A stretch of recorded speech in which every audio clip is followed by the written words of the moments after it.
ഉമ്മൻചാണ്ടിയുടെ ഓർമ്മകൾ കേരളത്തിലെ കോൺഗ്രസ് പ്രസ്ഥാനത്തിന് എല്ലാ കാലത്തും ഏറെ ആവേശം നൽകുന്ന ഓർമ്മകളാണ്. ഉമ്മൻചാണ്ടിയുടെ അനുസ്മരണം വിപുല പരിപാടികളോടുകൂടി സംസ്ഥാന വ്യാപകമായി നാളെ നടത്തുന്നു. KPCCയുടെ നേതൃത്വത്തിൽ കഴിഞ്ഞ പ്രാവശ്യം രാഹുൽ ഗാന്ധി പങ്കെടുത്ത പരിപാടി പുതുപ്പള്ളിയിലായിരുന്നു. ഇപ്രാവശ്യം അത് തിരുവനന്തപുരത്താണ്. പുതുപ്പള്ളിയിലും വിവിധ പരിപാടികളുണ്ട്.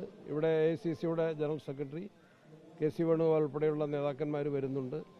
രാവിലെ KPCC ആസ്ഥാനത്ത് സർവമത പ്രാർത്ഥനയും പുഷ്പാർച്ചനയും അനുസ്മരണ സമ്മേളനവും രാവിലെ KPCC സംഘടിപ്പിച്ചിട്ടുണ്ട്. ജില്ലാ കോൺഗ്രസ് കമ്മിറ്റികൾ, ബ്ലോക്ക് കമ്മിറ്റികൾ, മണ്ഡലം കമ്മിറ്റികൾ, ബൂത്ത് കമ്മിറ്റികൾ തലത്തിൽ ഉമ്മൻചാണ്ടി അനുസ്മരണം വിവിധ പരിപാടികളോടുകൂടി കേരളത്തിൽ സമുചിതമായിട്ട് നാളെയും ഇന്നുമായിട്ട് നടത്തപ്പെടുന്നു. ഞാനിപ്പം ഇന്നിവിടെ വന്നു. നാളെ തിരുവനന്തപുരത്താണ്. ഇന്ന് പോകുന്ന വഴിക്ക് മറ്റു സ്ഥലങ്ങളിലും പരിപാടികളിൽ പങ്കെടുത്തിട്ടാണ് പോകുന്നത്. മറ്റൊരു കാര്യമുള്ളത്, ചീമേനിയിലെ നിർദ്ദിഷ്ട ആണവ നിലയവുമായി ബന്ധപ്പെട്ട താങ്കളുടെ പ്രസ്താവന UDF അധികാരത്തിലിരിക്കുന്നത് കൊണ്ട് അടിച്ചേൽപ്പിക്കാൻ കഴിയില്ലെന്നാണ് രാജ്മോഹൻ ഉണ്ണിത്താൻ പറഞ്ഞിരിക്കുന്നത്. അത് വളരെ സ്വാഗതം ചെയ്യുന്നു. അടിച്ചേൽപ്പിക്കുന്ന ആരും പറഞ്ഞിട്ടില്ല. ഒരിക്കലും ഞാൻ ജനങ്ങളുമായിട്ടും ജനപ്രതിനിധികളുമായിട്ടും രാഷ്ട്രീയ പാർട്ടികളുമായിട്ട് സംസാരിക്കാമെന്നാണ് പറഞ്ഞത്. അതിൽ ജനങ്ങളുടെ അഭിപ്രായം കേൾക്കാം. വൈദ്യുതി പ്രതിസന്ധി വളരെ രൂക്ഷമാണ്. അതൊരു യാഥാർത്ഥ്യമാണ്. അത് ദേശീയ തലത്തിലുണ്ട്. കേരളം കൂടുതലായിട്ട് വൈദ്യുതി ജനസംഖ്യാനുപാതികമായിട്ട് ഉപയോഗിക്കുന്ന സംസ്ഥാനമാണ്. കഴിഞ്ഞ വർഷം നമ്മുടെ ആവശ്യം 3500 മുതൽ 3600 വരെ മെഗാവാട്ടായിരുന്നു. ഇപ്രാവശ്യം അത് 4700 മുതൽ 4800 വരെയായിട്ട് ഈ 2026 വർദ്ധിച്ചു. എന്ന് പറഞ്ഞാൽ ഒരു വർഷം 1100 മെഗാവാട്ടിൻ്റെ വർധനവുണ്ടായി. കേരളം ഇതുവരെയും നമ്മുടെ ആവശ്യത്തിൻ്റെ 17% മാത്രമേ ഉൽപ്പാദിപ്പിക്കുന്നുള്ളൂ.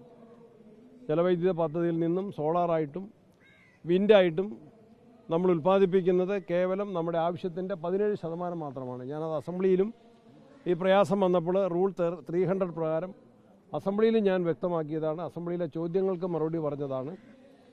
ഈ വർഷത്തെ നമ്മളുടെ ജലലഭ്യത കഴിഞ്ഞ പ്രാവശ്യത്തെ അപേക്ഷിച്ച് പകുതിയിൽ കണ്ട് കുറഞ്ഞു. കഴിഞ്ഞ പ്രാവശ്യം ഉണ്ടായിരുന്നതിൻ്റെ 60% കഴിഞ്ഞ പ്രാവശ്യം ഉണ്ടായിരുന്നതെങ്കിൽ ഇപ്രാവശ്യം അത് 28% നമ്മുടെ വൈദ്യുതി ഉൽപ്പാദിപ്പിക്കുന്ന ജലസംഭരണികളിലെ ജലനിരപ്പ് കുറഞ്ഞു. രാജ്യത്തൊട്ടാകെ മഴ കുറഞ്ഞു.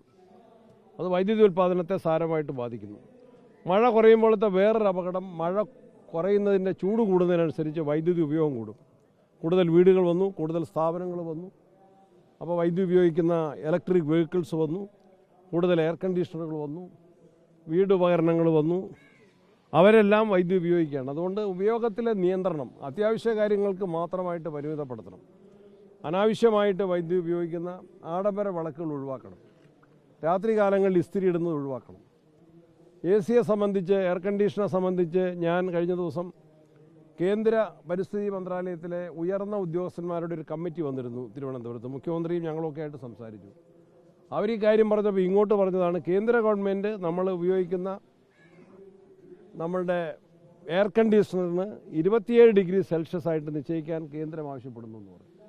ഞാൻ മിനിഞ്ഞാന്ന് ആവശ്യപ്പെട്ടത് 25 ഡിഗ്രി സെൽഷ്യസിലെങ്കിലും അത് നിജപ്പെടുത്തി കഴിഞ്ഞാൽ നമുക്ക് ഒരുപാട് വൈദ്യുതി സേവ് ചെയ്യാൻ വേണ്ടി സാധിക്കും. ആര്യാടൻ മുഹമ്മദ്, KC ജോസഫൊക്കെ മന്ത്രിയായിരുന്നു ഉമ്മൻചാണ്ടി മന്ത്രിസഭയിൽ ഒരു ദീർഘകാല കരാറിന് രൂപം നൽകിയിരുന്നു. 4 രൂപ 29 പൈസയ്ക്ക് നമുക്ക് ദീർഘനാളത്തേക്ക് രാത്രിയും പകലും വൈദ്യുതി കിട്ടുന്ന ഒരു സംവിധാനമായിരുന്നു അന്ന് ഏർപ്പെടുത്തിയത്. ആ കരാറ് പിന്നീട് വന്ന ഗവൺമെൻറ് ആ കരാർ റദ്ദാക്കി. അതിൻ്റെ അനന്തരഫലം, അതിൻ്റെ കെടുതികളിപ്പം നമ്മൾ വളരെ വിഷമകരമായിട്ട് അനുഭവിക്കുകയാണ്. ആ കരാറ് വീണ്ടും നടപ്പിലാക്കുന്നതിന് വേണ്ടി കേരളത്തിൻ്റെ വൈദ്യുതി ബോർഡ് ശ്രമിച്ചുകൊണ്ടിരിക്കുകയാണ്. സുപ്രീം കോടതിയിൽ കപിൽ സിബലിനെ എൻഗേജ് ചെയ്തുകൊണ്ട് ആ കേസ് നമ്മൾ നടത്തുകയാണ്. നമ്മൾ ആ കേസിൽ കേരളത്തിൻ്റെ ആവശ്യകത ഈ പ്രത്യേക പശ്ചാത്തലത്തിൽ പറയും. നമുക്ക് സോളാർ ഉൽപ്പാദനം ധാരാളമായിട്ടുണ്ട്. സോളാർ എനർജി നമ്മൾ ഗ്രിഡിലേക്ക് കൊടുത്തു കഴിഞ്ഞാൽ അത് പകൽ സമയത്താണ് ഉൽപ്പാദിപ്പിക്കുന്നത്, പകൽ സമയത്ത് മാത്രമാണ്. രാത്രി കാലങ്ങളിൽ അത് പ്രിസർവ് ചെയ്ത് വെക്കാൻ സ്റ്റോറേജ് സംവിധാനം കേരളത്തിലില്ല. പകൽ സമയത്ത് ഒരു യൂണിറ്റ് വൈദ്യുതിക്ക് അതിൻ്റെ വില 1 പൈസയാണ്. എന്നോട് ഉത്തരവാദിത്തപ്പെട്ട ആളുകൾ പറഞ്ഞതാണ്. പകൽ സമയത്തെ വൈദ്യുതിയുടെ വില 1 പൈസയാണെങ്കിൽ രാത്രിക്ക് ആ 1 യൂണിറ്റിൻ്റെ വില 10 രൂപയാണ്. പകൽ സമയത്ത് 1 പൈസയ്ക്ക് കിട്ടുന്ന സാധനത്തിന് രാത്രിയാകുമ്പോൾ ഉപയോഗം കൂടുന്നു, ഉൽപ്പാദനം കുറയുന്നു. സംഭരിക്കാൻ, സ്റ്റോർ ചെയ്ത് വെക്കാൻ കപ്പാസിറ്റി ഇല്ലാത്തതുകൊണ്ട് രാത്രിയാകുമ്പോൾ അതിൻ്റെ വില 10 രൂപയായിട്ട് വർദ്ധിക്കുകയാണ്. ആ വില കൊടുത്താലും നമുക്ക് വൈദ്യുതി കിട്ടില്ല. ഇന്ന് KC ജോസഫിൻ്റെ ഒരു മെസ്സേജ് എനിക്ക് കിട്ടി. എന്തായിരുന്നു? ഫുട്ബോൾ ദിവസങ്ങളിൽ ഇനി ഫൈനലിൽ എങ്കിലും ആ സമയത്ത് വൈദ്യുതി മുടങ്ങാതെ വരണം എന്ന് പറഞ്ഞു. അതിന് നമ്മൾ നടപടികൾ സ്വീകരിച്ചു. പകൽ നമുക്ക് ആവശ്യമില്ലാത്തതും രാത്രി നമുക്ക് ആവശ്യമുള്ളതുമായ വൈദ്യുതി പകലത്തേക്കും വാങ്ങുകയാണ്. കാരണം വിൽക്കുന്ന സ്റ്റേറ്റുകൾക്ക് രാത്രി മാത്രമായിട്ട് നമുക്ക് തന്നാൽ പകൽ അവർ നഷ്ടപ്പെടുകയാണ്. പകലും രാത്രിയും വാങ്ങാനുള്ള സ്റ്റേറ്റുകളുണ്ട്. അപ്പോൾ നമുക്ക് ആവശ്യമില്ലെങ്കിലും പകൽ സമയത്ത് നമുക്ക് ആവശ്യമില്ലെങ്കിലും രാത്രി ആവശ്യമായതുകൊണ്ട് അത്യാവശ്യമായതുകൊണ്ട് രാത്രിയും പകലും ഒരുപോലെ വില കൊടുത്ത് നമ്മൾ ഞായറാഴ്ചത്തേക്ക് ഫുട്ബോളിൻ്റെ ദിവസം നമ്മൾ അറേഞ്ച് ചെയ്യുകയാണ്. എല്ലാ പ്രയാസങ്ങളും പരിഹരിക്കാൻ വേണ്ടി ആലോചിക്കുന്നു. ഏറ്റവും പ്രധാനപ്പെട്ട ഒരു ഘടകം നമുക്ക് ചെയ്തു തീർക്കാൻ സാധിക്കുന്നത് ഉൽപ്പാദനം വർദ്ധിപ്പിക്കലാണ്, ഉപയോഗം പരിമിതപ്പെടുത്തലാണ്. ഉൽപ്പാദനം വർദ്ധിപ്പിക്കാനുള്ള വിവിധ നടപടികളുടെ ഭാഗമായിട്ടുള്ള പ്രവർത്തനങ്ങൾ മുന്നോട്ട് പോകുന്നു. ഇത് ഒറ്റ ദിവസം കൊണ്ടോ ഒരാഴ്ച കാലം കൊണ്ടോ 2 മാസക്കാലം കൊണ്ടോ സാധ്യമല്ല. UDF ഗവൺമെൻറ് വരുന്നതിന് മുമ്പും ഏപ്രിൽ മാസം 20, 22, 27 ദിവസങ്ങളിലൊക്കെ ആ ഒരാഴ്ചക്കാലം വൈദ്യുതി ക്ഷാമം ഉണ്ടായിരുന്നു. അന്നും ഇതുപോലെ തന്നെ രാത്രി പവർ കട്ട് ഏർപ്പെടുത്തിയിരുന്നു. അതൊരു യാഥാർത്ഥ്യമാണ്. മന്ത്രി തന്നെ ഞാൻ നിയമസഭയിൽ പറഞ്ഞതിന് പ്രതിപക്ഷത്തു നിന്ന് പോലും ഒരു ചോദ്യം ചെയ്യലുണ്ടായില്ല. മെയ് മാസത്തിൽ ഗവൺമെൻറ് അധികാരത്തിൽ വന്ന 18-നാണെങ്കിൽ 10-ാം തീയതിയും 11-ാം തീയതിയും പവർ ഷോർട്ടേജ് ഉണ്ടായിരുന്നു, നിയന്ത്രണം ഉണ്ടായിരുന്നു. അപ്പോൾ കൂടുതലായിട്ട് വേറൊരു കാര്യം കൂടി പറയാൻ ആഗ്രഹിക്കുകയാണ്. ഇത്രയും ആളുകളുള്ളതുകൊണ്ട് നമ്മൾ വേനൽക്കാലം പ്രതിസന്ധി മറികടക്കാൻ വേണ്ടി കേരള ഗവൺമെൻറ് മാർച്ച്, ഏപ്രിൽ മാസങ്ങളിൽ മറ്റ് സംസ്ഥാനങ്ങളിൽ നമ്മൾ വൈദ്യുതി കടം വാങ്ങി. മാർച്ച്, ഏപ്രിൽ മാസത്തെ വലിയ ചൂടിന് നമുക്കാവശ്യമായ വൈദ്യുതി അന്ന് കടം കിട്ടി. ഒരു കണ്ടീഷൻ എന്തായിരുന്നു? നമുക്ക് ജൂൺ മാസം പകുതിയോടുകൂടി മഴ കിട്ടും, നല്ല മഴ കിട്ടും എന്നുള്ള പ്രതീക്ഷയിൽ നമ്മൾ ജൂൺ 15 മുതൽ മടക്കി കൊടുക്കാം എന്ന വ്യവസ്ഥയിലാണ് നമ്മൾ കടം വാങ്ങിയത്. അത് മടക്കി കൊടുക്കാതിരിക്കാൻ കഴിയില്ല. ബാങ്ക് വായ്പ പോലെ, വ്യക്തിഗത വായ്പ പോലെ, ധനകാര്യ സ്ഥാപനങ്ങളിൽ നിന്നുള്ള വായ്പ പോലെ നമുക്ക് അവധി പറയാനോ മടക്കി കൊടുക്കുന്നത് നീട്ടിക്കൊണ്ടു പോകാനോ കഴിയില്ല. നമ്മൾ മടക്കി കൊടുത്തുകൊണ്ടിരിക്കുകയാണ്.